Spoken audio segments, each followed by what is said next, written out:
Today we're going to talk about making lumber out of logs using your table saw. Using a shop-made jig like this one. I've pre-cut these hickory logs roughly 4 inches in diameter down to 18 inches. Now that I know I've got 18-inch pieces, I set my jig to an 18-inch depth. Inside of here, this top section slides back and forth to match whatever depth I want. Now my log is 4 inches in diameter roughly, so I want to split the difference.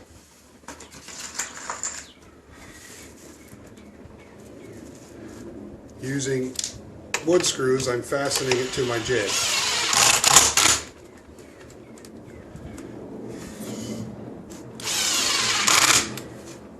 Now this piece here is a hickory log, and hickory logs are a fairly dense material, so what I'm doing is giving myself a pilot hole so the screw will go in a little bit easier.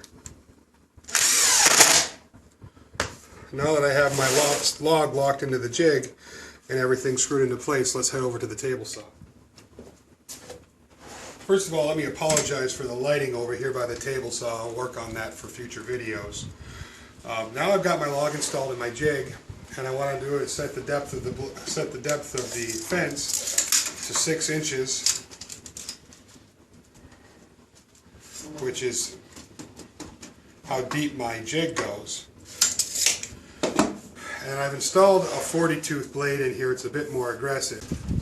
Because we're cutting through hickory and not softer material, I haven't raised the blade to the full height. I've only brought it up about 2 inches, and I'll make several passes to complete the cut.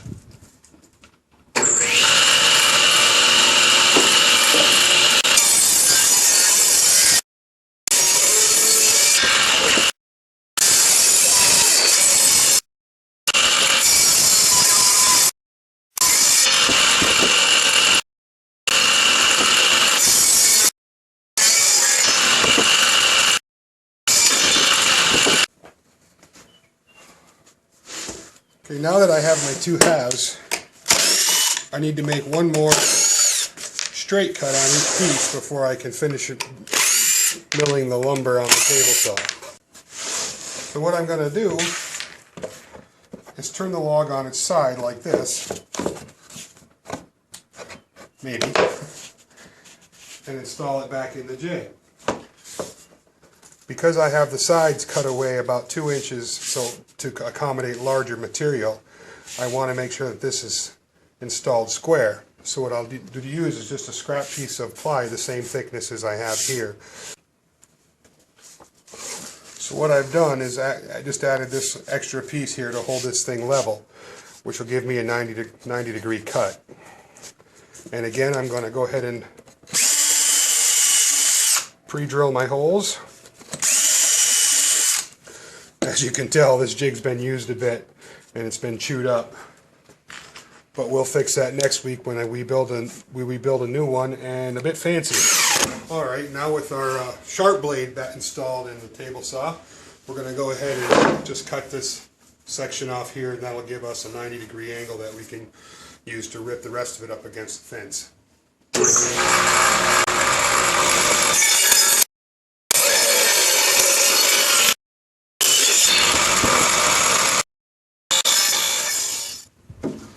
Alright, now that we've got a 90 degree angle that we can work with, I'm just going to go ahead and I took the piece right out of the jig, bring it back over here to the table saw, excuse me, and set my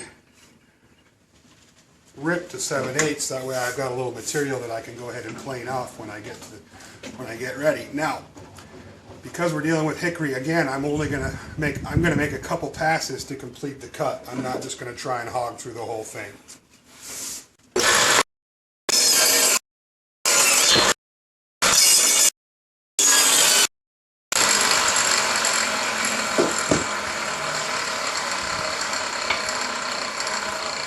Once I have a piece that's square on 3 sides, I can either leave the natural edge on, which is a nice accent for the front and back of a piece of furniture, or I can go ahead and cut it off, which I'm going to do.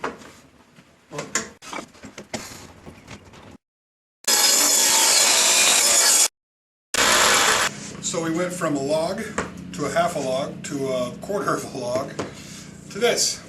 And you may be asking yourself, well, Izzy, that doesn't look like a very big piece of lumber, but what can I do with it? You know, when you're using a 4-inch log, you can pretty much figure your yield is going to be twice the width of the log. So if it's a 4-inch log, you're going to get about 8 inches of width of milled stock. Again, if it's a 6, you're going to get about 12 inches of width of milled stock at 7/8.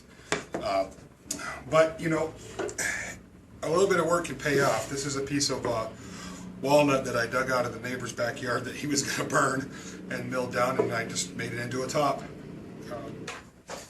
If you found these tips useful today, please like this video and subscribe to my channel. We got a lot of fun projects coming up, and being a rustic furniture builder, I had to think out of the box for many years, and I'm going to be showing you some jigs and fixtures and concepts and ideas that just aren't out there. You've never seen them before. So I would invite you to subscribe. Of course, like the video if you like it, and I look forward to seeing you guys in the future.